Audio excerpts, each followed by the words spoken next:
Alright, so honestly should probably just rename the race fucking Earthlings instead of humans at this point.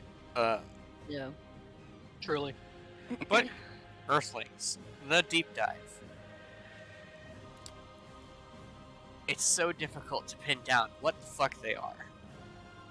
Because you've got your usual humanoid person, and then you've got, like, the undead are technically Earthlings. Vampires, Dinosaurs. zombies. Yeah, you got the dino people like Girin, who legitimately 21st Martial Arts Tournament fought Goku. Technically. Sentient pigs.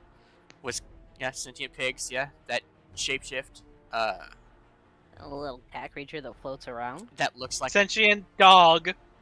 I don't know if it's a cat creature at this point. I don't know. Is that a cat creature or is that like a stuffed animal that just gained sentience like fucking Chaozu? I mean, that brings it to the line of, you know what? Back to the original point of what the hell defines an Earthling. I want to say if you have at least one parent, if preferably both, originating from Earth, you probably count as an Earthling. And by originating, I mean born on Earth. Yeah, going into what Tanis said about having at least one parent being originated from Earth, moves into the Triclops area, where originally Triclops were a alien race that just happened to either land and get stranded on Earth, or decided this is where it's gonna be. The influence Triclops had on Earth. Oh, I know some god got bored, liked the dinosaurs more than anything else that kept him around. Have a Jurassic Park situation. Considering how powerful gods used to be, and some still are, that's not exactly infeasible, whatever word you want to use. Words are struggling, but you get what I mean. Yeah. Well, even the great. Well, no, I can't spoil. I don't want to spoil that for you guys right now. But with what I was gonna go with was I was gonna have like the Triclops people that arrived way early. Man, were able to prevent the extinction of the dinosaurs, and that's why every human has the opportunity to. Or, I'm sorry, Earthling. Goddamn. Has the opportunity to reach the enlightened transformation, right? Which is the Triclops transformation for the site. Alright, so early man and dinosaur was saved by the Triclops people. They intermingled because Earthlings can apparently breed with anything. That being said, I would like to bring up an argument on my end with anthropomorphic people on the Earth that they're anthropomorphs. What about skellies? Are there skellies, or is that just like an undead? They're just like grouped in there. You know what? I think they might be in the undead section because we've got vampires, mummies, zombies, Chinese vampire zombie possessed dolls known as Chaozu. Chat's a whole other conversation. He's still an Earthling. He's his own little bundle of mysteries. He counts as an Earthling, but he still counts as an Earthling. Anything mythological in our own perspective can be fucked up Earthling in Dragon Ball logic, like Man-Wolf. He's a were-man. He turns between a man and a wolf every full moon. So a full moon happens, he becomes wolf, like a werewolf. Another full moon happens, he becomes man. But because Jackie Chun blew up the moon and killed Boss Rabbit, because Boss Rabbit was on the moon at the time, who's also technically a furry, but also based on King Midas, where he touches things and turns into a carrot. Anyway. Didn't Piccolo blow up the moon later on, too? Yeah, it was restored. and then he blew it up, and then he saw another image of it. He tried to blow it up. It was just Goku's spaceship projecting a moon. Yeah, Jackie Chan blew up the moon, and Man Wolf was pissed off, so Jackie Chan used magic to make him think that, or no, he hypnotized him to make him think that Krillin's head was the moon, and so he turned back into a man. It's pretty bright. It's under the sunlight. Yeah. But, I mean, anything that we can think of that originates on Earth is technically an Earthling. Annabelle. I'm amazed. It's He didn't Chaozu. have fox people running around with as much as he ripped off from everywhere else. Yeah. I am legitimately amazed that there aren't fox people running around. Ghosts. Ghosts are real in Dragon Ball. Fox people do run around just about as much as bear people run around. Absolutely. Yeah. So, with the ghost being Earthling, would that person to have lived and died on Earth, or just died on Earth to be considered an Earthling ghost? I think just died on Earth, honestly. Do androids count as Earthlings? No, because, well, they would have, had it not been for, like, Mecha Frieza and Metal Cooler. Because those were technically android versions of them. Well, it's Cyborg, but we'll get into that argument another time.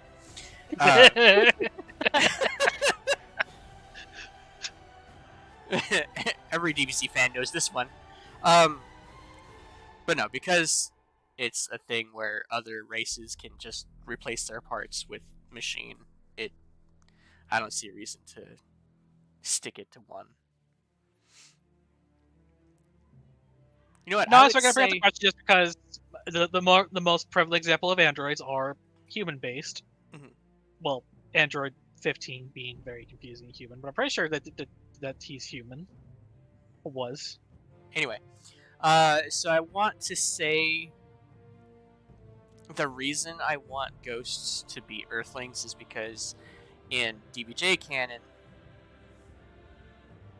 as well as Dragon Ball, the gateway between the demon realm and our realm is on Earth. So I want to say that kind of magical influx for the planet causes all the undead kind of weirdness, right? Because Namek has seen its fair share of living and dead, but there's no like zombie, vampire, mummy, fucking ghost Namekians on Namek. Or are there? Shut up, Adam. What if they're just hiding out in a cave somewhere? Hiding out in a cave. They don't even know what women were. Oh. Yeah, that's right.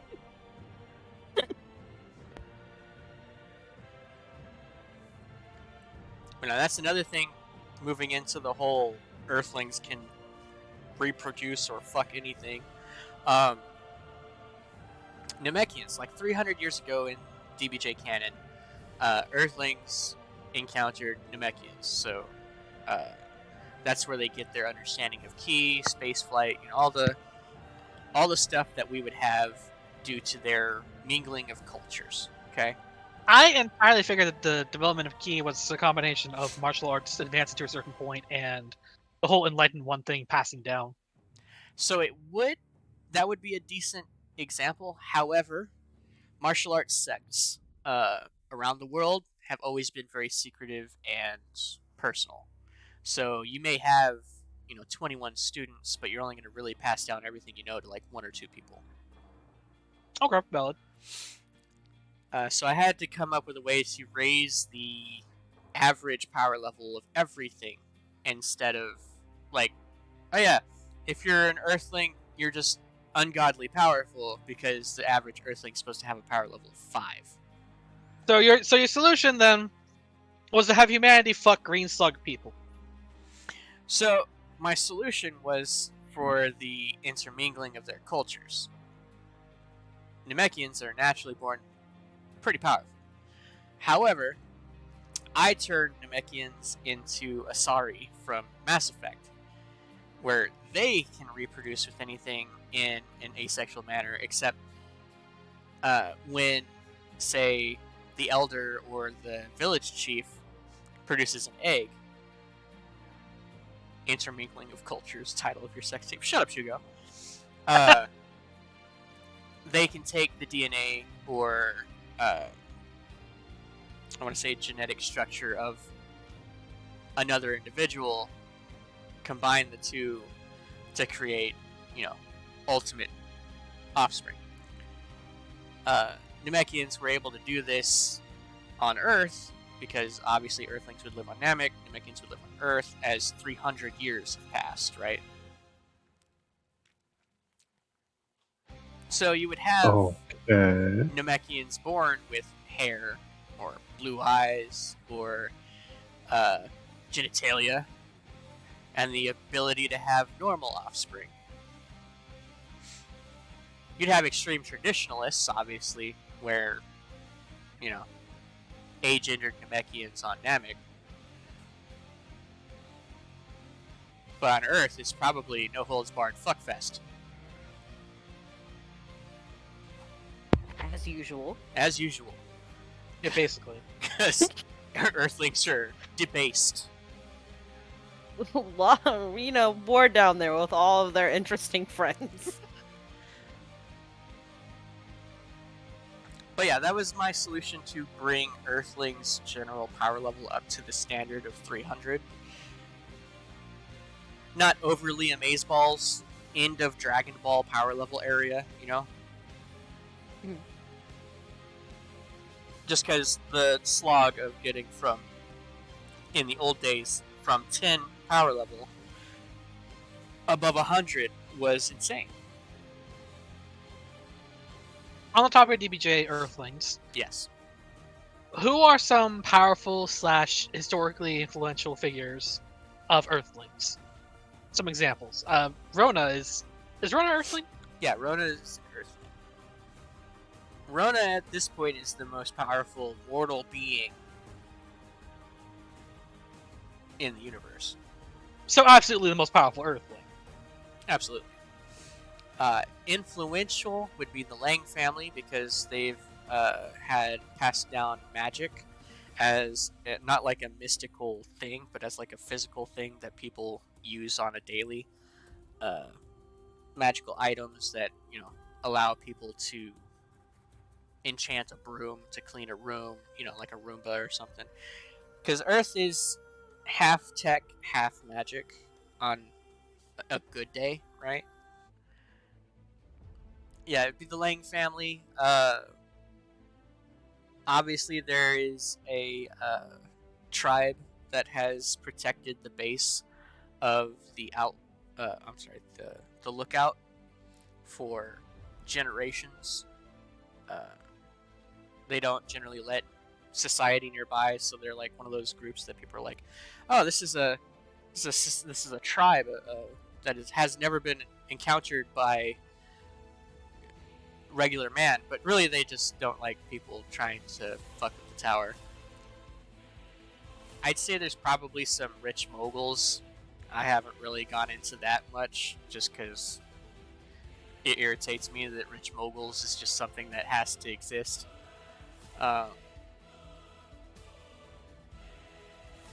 For economy in the world to go around, which makes it worse too because galactic economy. So technically, we don't have our own Mr. Satan on Earth. No, we had a galactic martial arts tournament, which, I mean, the champion's dead, supposedly. Oh. Rip. So yeah, actually the only survivor of the galactic martial arts tournament is Rona. Oh, what?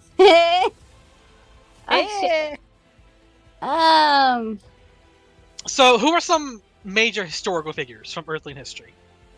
To try and keep this relatively on track, because I guess that's my role now as a straight man. Elder Bamo, who was the first Namekian elder to visit Earth and kind of influence the big changes. The The current king of the Earth. Well, yes, the king of the Earth is a elected position, which makes no sense. Follow me on this. On Dragon Ball Journey, it is not an elected position, and he's literally the family line of kings. So, it's been his family in charge of the Earth since the Earth was united 300 years ago. Okay.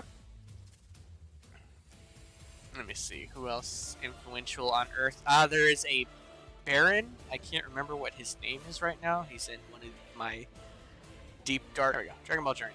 He's in one of these folders in these 1,400 plus images for characters. I will find him, show you all later. But The absolute mad lad. Earthlings are every supernatural thing that we have, right? So Oni are technically a mythological creature, so it should be Earthling. So I have to differentiate between Otherworld Oni and Earthling Oni in the story. Ooh.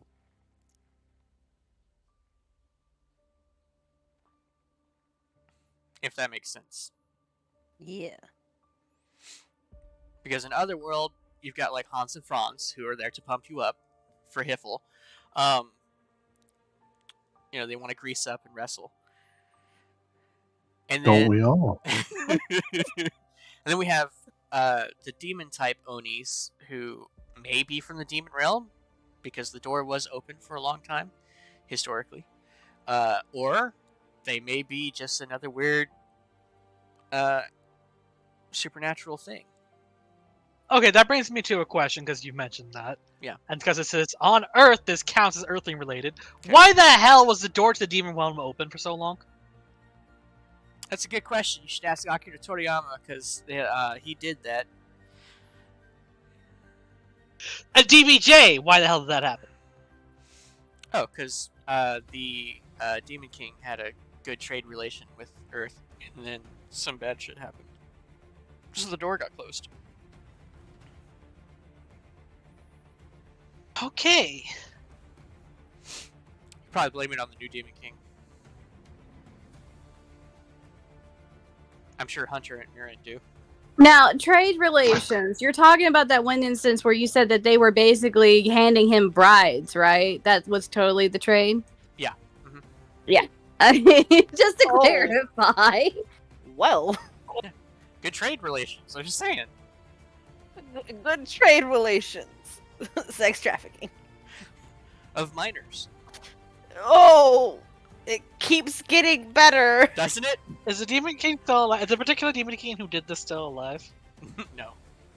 I was going to say, because otherwise Mojo has a new goal. Anyway.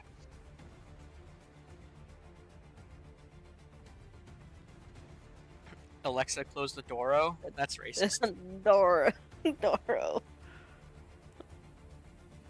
Right. Last thing you hear before the door closes. The door is closed.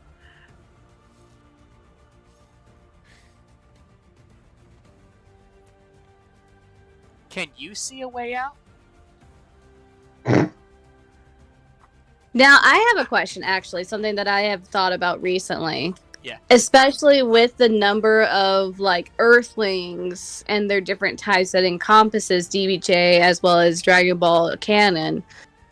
With the power trees that you've got, do they still count, like, say, if we were to make, I don't know, something like Jiren? Yes, the transformations that I have up would still count towards Jiren, or an Earthling-based Oni, or pretty much any other weird vampire thing you could come up with. Anything that would be Earthling could get the Ki Boost Roshi transformations, the Enlightened Tien transformations, or the Hyperhuman Krillin transformations. Got it. Yep. Okay, that makes sense to me. No, that tracks. I mean, there'd obviously be variations depending on the race, but similar lines. Technically, yeah. You can style them. You can make them look however you really want to. As long But still as same they- general ideas. Yeah, just keep the general, like, the reason you have that 7% ki boost is because your muscle mass is huge. You know what I'm saying? Ripped. Oni becomes ogre. You can stylize it and change what it's called as long as it follows the branch and boosts. I'm fine with that. There is, like, their military, right? Mhm. It's very martial artsy, obviously, because we're in a Dragon Ball kind of thing. But It works. it's It works. it's really based on Starship Troopers. Because I Of course it is. really enjoy Starship Troopers. It's also somewhat based on Mass Effect. Did you enjoy Mass Effect? Because I enjoy Mass Effect. So it's kind of a combination of the two. It's a unified front between kind of like allied powers. It's different planets who are in this federation. It's nothing at all like UNSC. Maybe after the elites and everybody start working with the UNSC. Okay. But it would be more like the elites fully joined the UNSC instead of following the Arbiter. Yeah. Yeah. I see what you're saying.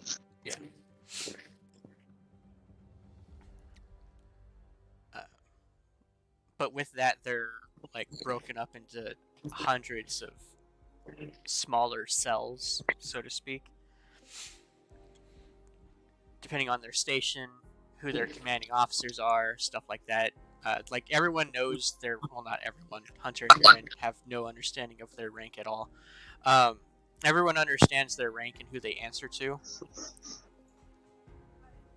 So if somebody of higher rank shows up and says, hey, these are the new orders, those are the new orders. That's just how it is. Just wanted to point that out, that they do have a military. It is intimidating enough to keep Arcosia in its place, which has... And I mean, the fight-hungry Saiyans aren't willing to actually straight up pick a fight with Earth. Nope, the Saiyans aren't willing to risk that either.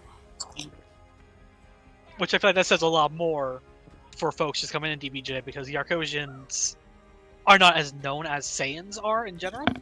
But they are conquerors. Yes. Saiyans are savage destroyers, whereas Arcosia, Ice Jin, Frieza race, whatever you want to call them, changelings, they outright conquer. Volang is the Guardian of Earth, correct? Yes. Does that give him any military or political power whatsoever that the Earth is willing to observe?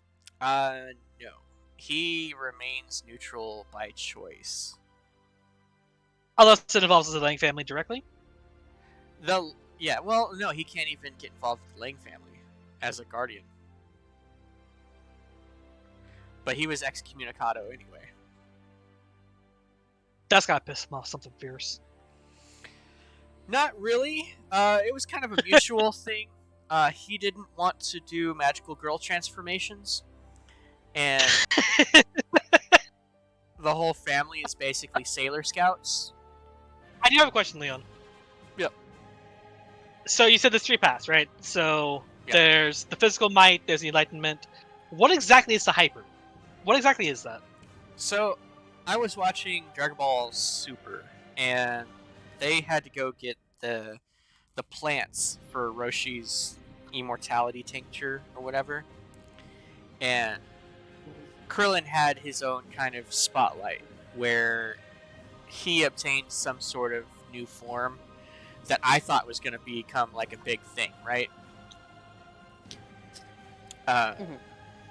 He had like the sparks coming off of his fists. He had a cool like outline around him. He defeated the people that killed him over the years, which were all an illusion anyway. But he obtained some sort of new enlightened form, and it didn't change him very much like we've seen other people, where my original misconception of Tien reaching enlightenment to get his third eye, and Master Roshi's big hulking energy boost so that he could Kamehameha bigger. Roshi's into like a Ki Gong sword transformation anyway. So I was So- like, this has got to be closer to Super Saiyan, but for a human, right? Something that Yamcha would be able to obtain because he wouldn't reach enlightenment, and he obviously wasn't going to become a hulking, massive, powerful Ki. So for the thing that happened with the Earth to make them have all of the weird ghoul boys things, and then they went ahead and intermingled with other species. Did some of those Nameks go back to Namek, and then bring some of that energy in with them? And then would Namek then be able to have their own ghouly boys? Well, as Namek's gone, So- we'll never know. This is the one site where I'm not treating magic as an infection. Okay. I usually Infection. do. Well, like, in 259, I treated She as an infection. It literally corrupted the soil to the point where it was creating crystals, right? Cool. Okay. In my own house, created D&D, magic has infected the world and is creating crystals and metal and stuff like that, which are all infections that are technically killing the planet. So on DBJ, I was like, it's not going to be an infection. It's going to be something that is very personal to their particular being, right? So yes, a partial Namekian, partial human, or a Namekian with genitalia or hair or whatnot, that goes back to Namek to like find their roots because they're a hippie or something. They themselves would still be considered Earthling on Namek. So if they died, they would be a ghost on Namek, but they would still be an Earthling. Okay. Again, as Namek is gone, unless the ghosts were somehow able to stay even in the destroyed planet area, I'm pretty sure it's kind of a moot point. Yeah, I mean, it's also like It could come back. Rona. So, I'll use Rona as an example. She's an Earthling, even though she has descendancy from from Rosians. So she has the opportunity towards the magic and the human transformations. And if she were to die on Turok, she would be a ghost on Turok, but she would still be Earthling. Nice. And then this might be getting too specific, but what is it particularly in the death of a person would they become back as a specific kind of ghoul? So is it like ghosts have like some sort of weird thing where they evolve into a vampire, or? So that's all dependent on what you would want, really, because if you were killed by a vampire, sure, I'd let you come back as a vampire. If you were bitten by a zombie and died, yeah, let's do the zombie thing. That seems fun. Ader, Android 8, was based on Frankenstein.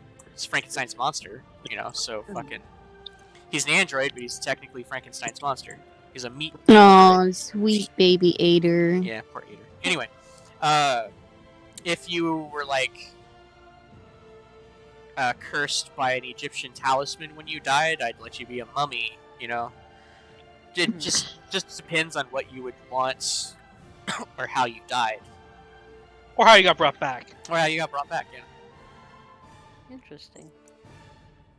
Like, if you decided not to go to the check-in station to get judged, and stayed on, in the mortal realm, or ran away or whatnot, then yeah, I would be like, yeah, you're a ghost. Spicy. Yeah, so Hyperhuman, I made Hyperhuman to be the Super Saiyan equivalent for humans. It's all flash and outright power versus having an interesting play. You know what I'm saying? So it's empowered Ki, in a sense. Right, yeah. I mean, yeah, that was like the reason why I chose it. Like, I had like I mean, I guess I still do. I just, just the idea of like glowing powers, like really like thought was pretty in my head. Yeah. Yeah, like that. That has just like been like an aesthetic for me for like ages. Yeah. Totally valid. And yeah, so it's just, that's basically the whole idea that I went for. And 100% that, from what I described, makes sense. That would 100% be a hyperhuman transformation. But it's all flare, right? It's all, you're getting the highest boosts per tier because you don't have any extra things that you can do, like just the guru, right? The enlightened guru, the tier 3 for the second branch. You can give an ally a 20% bonus for the thread.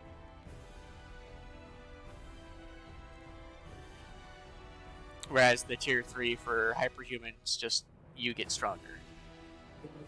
A very selfish transformation. That's exactly what I was going to say. You're very selfish. Yeah. Which makes sense. Very self-driven. Towards the whole Saiyan thing. But yeah, and it's still also, like, a lot of it's based on what I've seen from Krillin. I wouldn't say he's selfish, but he's also not out to be a support character or play a supporting role. Right.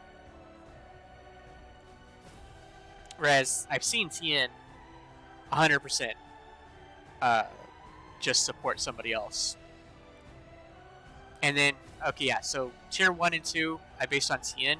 Tier 3 and 4, I more or less based on Guru, who was just unlocking everyone's hidden potentials. Nice. Which makes sense because you did crossbreed Namekians with Earthlings in this canon. Exactly. So it absolutely fits.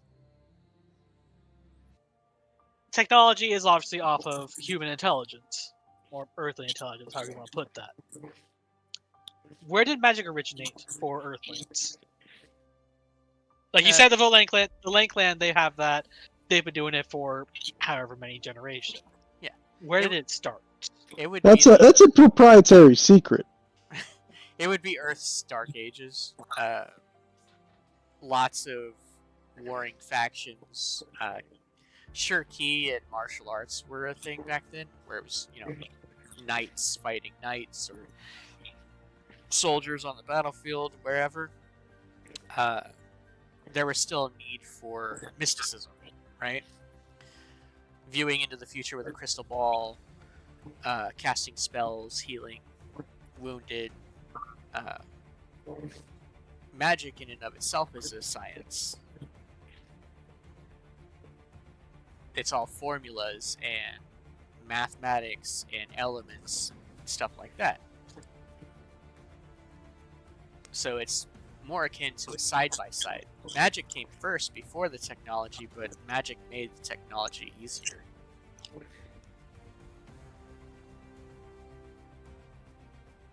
Makes sense. Yeah. Okay. And then... So it's mysticism, you said, not actual religious worship of any kind or anything like that? No. Yeah, they're not warlocks. They don't have a patron. They're not paladins. They don't get their divine smites from some holy figure. It's just math. To be fair, miracles of God are also considered magic in quite a few areas, so... Well, you also gotta look at gods in DBJ. They're literal beings with very specific jobs. Wouldn't they be able to give blessings and such like? And couldn't it be possible that gods of lore and mythology be based off of gods of DBJ, just older ones? Perhaps that's had their title taken over, what have you?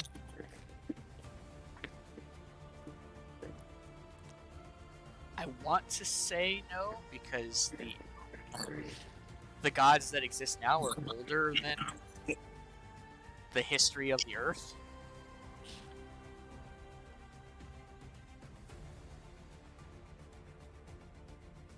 Sojin is 17 million years old. Oh, wait, what? Sojin is 17 million years old. Holy shit. Okay, that's a Doesn't little... look a day over 500,000. Right?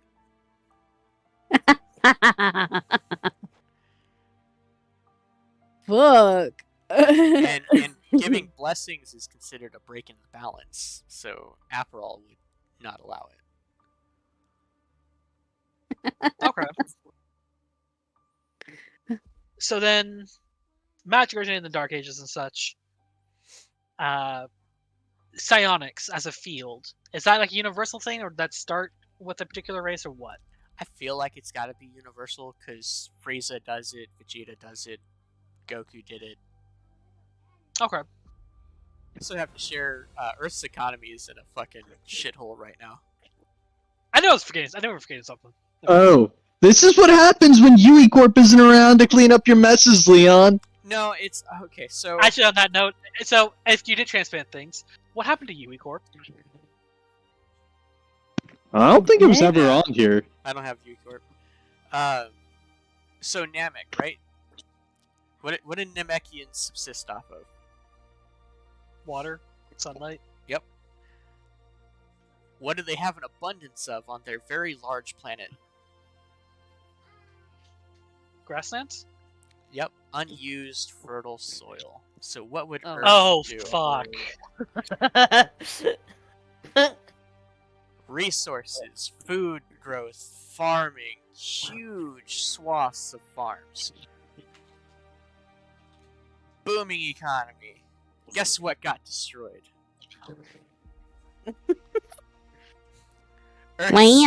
Earth's main trade source, food, now gone. So I'm gonna go ahead and end the stream here. Thank you. Good night. Later, Goodbye. peeps. Good time.